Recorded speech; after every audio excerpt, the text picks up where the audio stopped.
Hey guys, Christian Prep Logic. Recently I've seen a lot of posts on social media and different videos talking about things like what do I need to be ready for SHTF?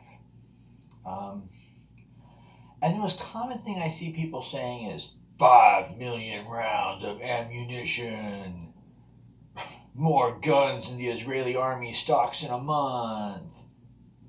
And yeah, weapons are important, but there are other things that are going to be important too. Um, For instance, unless you intend to live in grass huts for the rest of your life, or tarp tents, um, you may want to have some tools. So, one of the important things that I recommend now in preparing for SHTF is a home foundry. It will allow you to commit to home based recycling, melting down soup cans and soda cans for their metal content. Now, a lot of people ask, what's the importance in this? The metal is really not good for ammunition, things like that. And there are metals that you can melt down in your foundry that are good for ammunition. So keep that in mind too. Old brass and recovered slugs and stuff can be melted down and repurposed back into ammunition. But in the case of like old soup cans and soda cans, the steel and aluminum from those can be used for other things that are essential after SHTF. The goal isn't to live in mud huts and survive out in next to nowhere on nothing. You know, we want to rebuild our society after this, and that's going to require some tools. I'm going to go over some basic tools that, in combination with the use of your foundry, can benefit you after SHTF.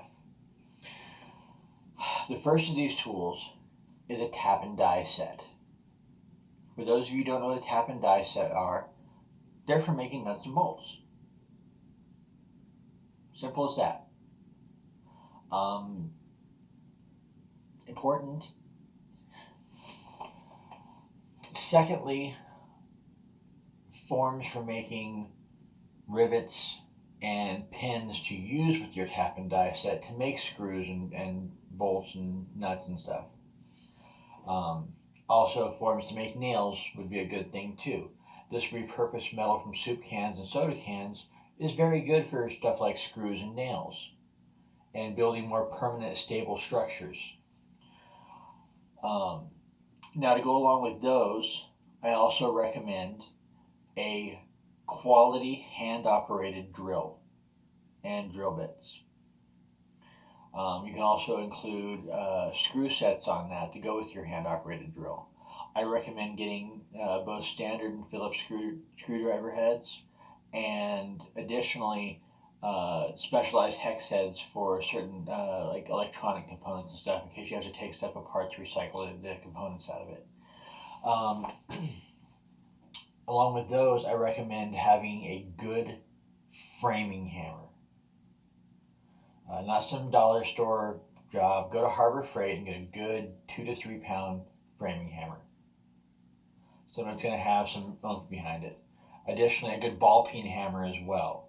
If you are in a situation where you can have a set of these, more power to you, but at least one of those two are important. Now, to go along with a hand operated drill, I recommend you get a good file and research videos on how to sharpen those drill bits. Because drill bits over time get dull. Being able to take care of your tools is a good thing. Um, Now, the other thing I hear is, what should I be buying on a monthly basis? There's a lot of things. If your budget's good, there's a lot of things you can buy. But some of us don't have quite the budget to go out and spend multiple amounts every month. So I've got a list of basic things food wise, and I'm going to do other videos on um, personal care products and like seasonings and stuff like that that you should try to obtain every month. Um, my basic food recommendation, and this is something you can buy either monthly or bi-weekly depending on your pay, how you want to do it. Um, I formulated this list using the Walmart app because that's the most common place people shop. I personally want to encourage you, if you can, to shop at your local IGAs or local grocery stores.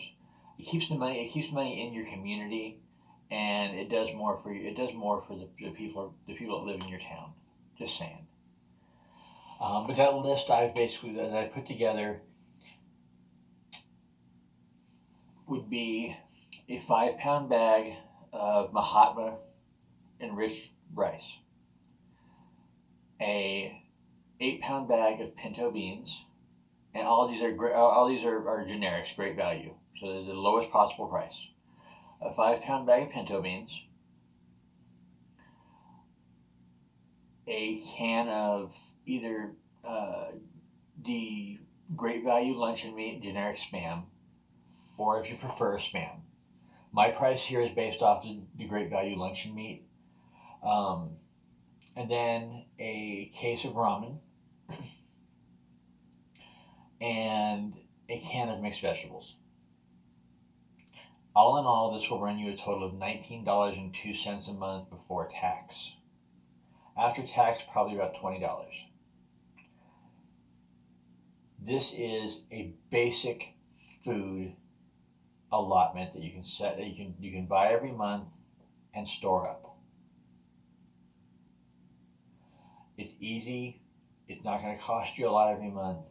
And even though it's not 50 pounds of rice and an air shipment of pinto beans and 600 tons of vacuum sealed MREs, it is the beginning of being prepared for an emergency. That is protein, carbs. It's fuel to keep you going. Simple as that.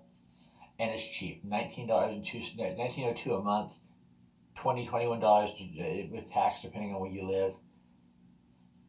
You've got roughly 20 pounds of food a month coming in that way.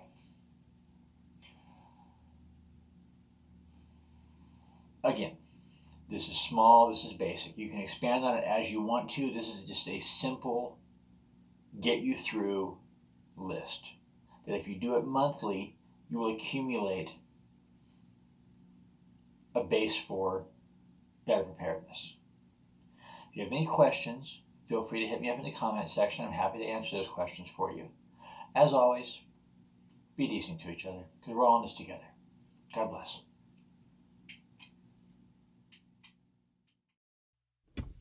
Thanks for listening this week, folks. We really appreciate you. If you like that content, smash the like button and subscribe. If you want to help us get our message out there and grow this channel, please share our content.